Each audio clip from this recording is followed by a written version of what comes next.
साहित्यरत्न लोकशाहीर अण्णाभाऊ साठे समाजासाठी लढणारे योद्धा आमदार आशुतोष काळे। साहित्यरत्न लोकशाहीर अण्णाभाऊ साठे हे केवळ साहित्यिक नव्हते, तर ते समाज परिवर्तनाचे एक प्रभावी माध्यम होते। त्यांनी आपल्या लेखणीद्वारे आणि काव्याच्या माध्यमातून वंचित, शोषित आणि उपेक्षित घटकांच्या व्यथा जगासमोर मांडल्या।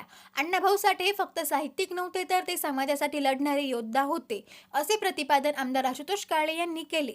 साहित्यरत्न लोकशाहीर अण्णाभाऊ साठे यांच्या जयंतीनिमित्त आमदार आशुतोष काळे यांनी कोपरगाव शहरातील अण्णाभाऊ साठे यांच्या स्मारकास पुष्पहार अर्पण करून त्यांना अभिवादन केले। या प्रसंगी ते बोलत होते। या प्रसंगी राष्ट्रवादी काँग्रेस पक्षाचे पदाधिकारी, माजी नगरसेवक, कार्यकर्ते व समाज बांधव मोठ्या संख्येने उपस्थित होते।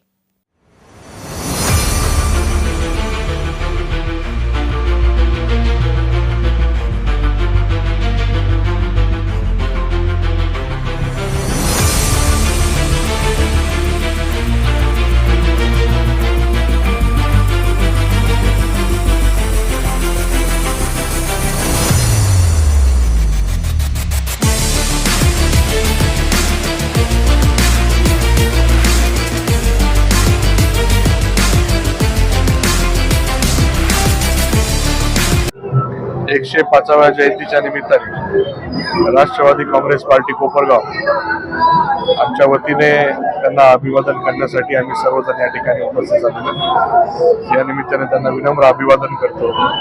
जे काही विचार अण्णाभाऊ साठे यांनी समाजाला दिले, ते कवितेच्या माध्यमातून असतील किंवा त्यांच्या पोवाड्याच्या माध्यमातून असतील, ते विचार खऱ्या अर्थाने सर्वसामान्यांना दिशा देण्यासारखे आहे।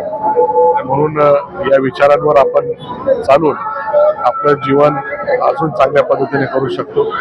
जे काही सर्वसामान्यांना त्रास होतात, हाल होतात, त्यांची एक वस्तुस्थिती त्यांच्या या कवितेच्या माध्यमातून त्यांनी मांडण्याचं काम केलं। आणि आपण महायुतीच्या सरकारमध्ये काम करत असताना सरकारचं जे काही ध्येय धोरण आहे, त्या शेवटच्या घटकाला वरती आणण्यासाठी जे काही करणं गरजेचं आहे, जे काही अनुदान असेल, जे काही मदत असेल, जे काही योजना आहे, ते करून या सर्वांना वरती आणण्याचं काम या सरकारच्या माध्यमातून होत राहील, अशी सरकारची धारणा आहे किंवा योजना आहे।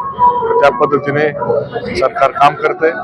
या निमित्ताने मी सरकारच्या वतीने आणि राष्ट्रवादी काँग्रेस पार्टीच्या वतीने डॉक्टर अण्णाभाऊ साठे यांना विनम्र अभिवादन करतो। धन्यवाद।